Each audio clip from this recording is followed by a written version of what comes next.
第一次清早走进热闹的商店街，少了人潮喧闹，多了宁静老街的风味，让人能慢慢地感受这座古城的脉动。鹿港这个名字很有意思，说法之一是这里曾是鹿聚集的地方，是中部重要港口，连接了台北万华和台南府城。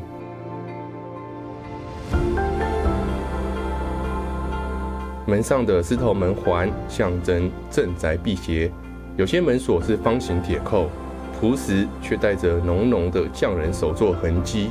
鹿港曾被称为匠师之乡，木作、雕刻、金工、彩绘、打铁等工艺全部蓬勃发展。匠师们把生活的美、文化的底蕴都沉在这些门、这些屋、这些细节里面。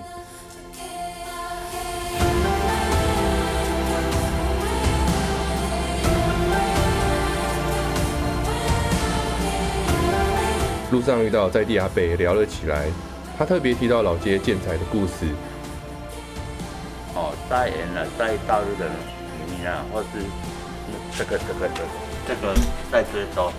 早年物资匮乏，鹿港许多建筑使用的石板、红砖、木料都是从泉州船运过来的，不只因为材料便宜，还能连工带料。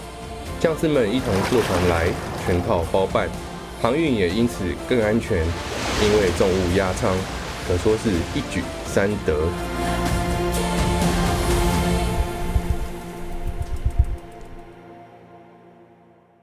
我有好友住鹿港，以前到他家，他特地带我买老龙丝还有阿正的2家肉包，记得得盖加落去，真的惊为天人。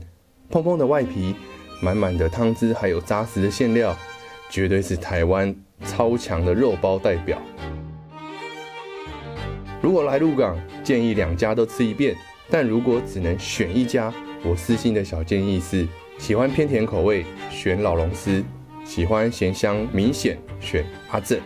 另外分享一个关于阿正肉包的趣事：1998年，日本旅客小林真郎到鹿港旅游，吃过阿正肉包之后就爱上了，之后多次回台拜师学艺，学成返日后，开了以鹿港为名的肉包店。让美味在日本落地生根，发扬光大。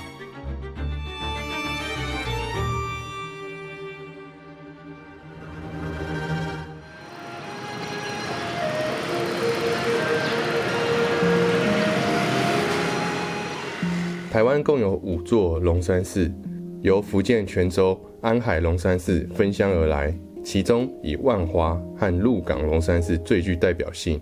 走进鹿港龙山寺，你会发现，它不是单一栋建筑，而是层层推开的空间组合。3进2院是从外到内共有3个主要的建筑空间，而每2进之间都设有开放的天井或院子，让光线、空气流通，更显开阔还有沉静。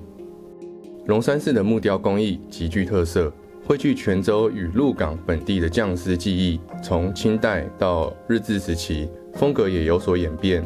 清代雕工较为粗犷有力，日治时期则更为精致，整体呈现质朴优雅的美感。午门殿2侧的回龙窗蕴含深意，其图样创作源自《易经》《系辞传》。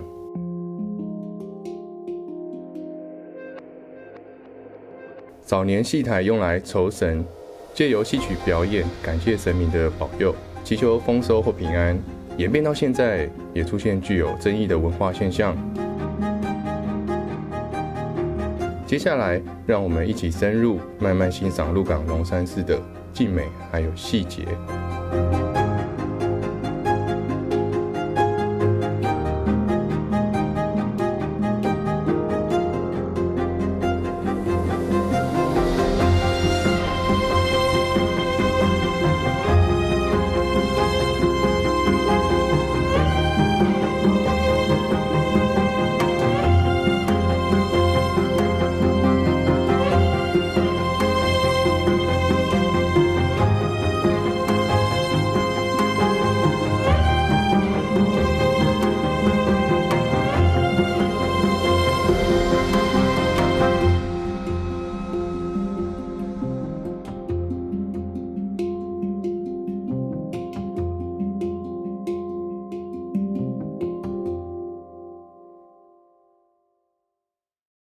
经过鹤溪别墅，优雅的外观马上吸引视线。可惜今天没有开放，不能入内参观，很想哭啊！由日本艺术家宫城有家创作的装置艺术，沿着动线走，鸟居会一座比一座小，仿佛被缩小了。青蛙在日文与回来同音，与海港城镇形成呼应。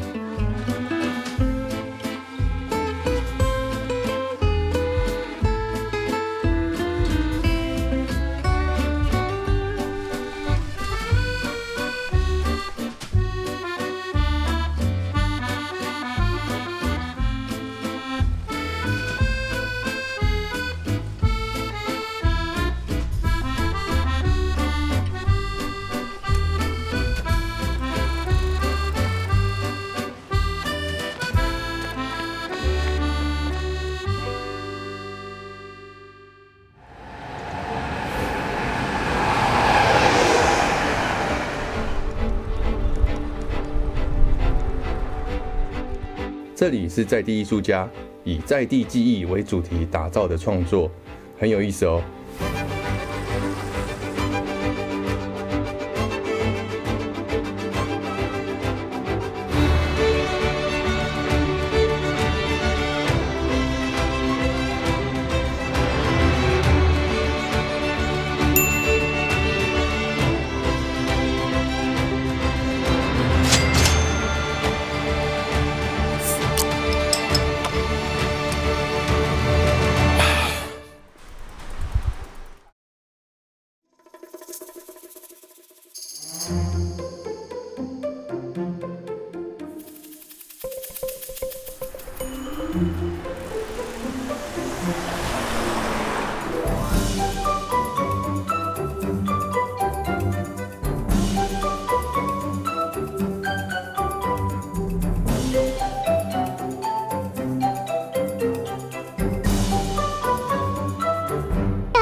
因为热到昏头了，休息一下，我们再继续出发。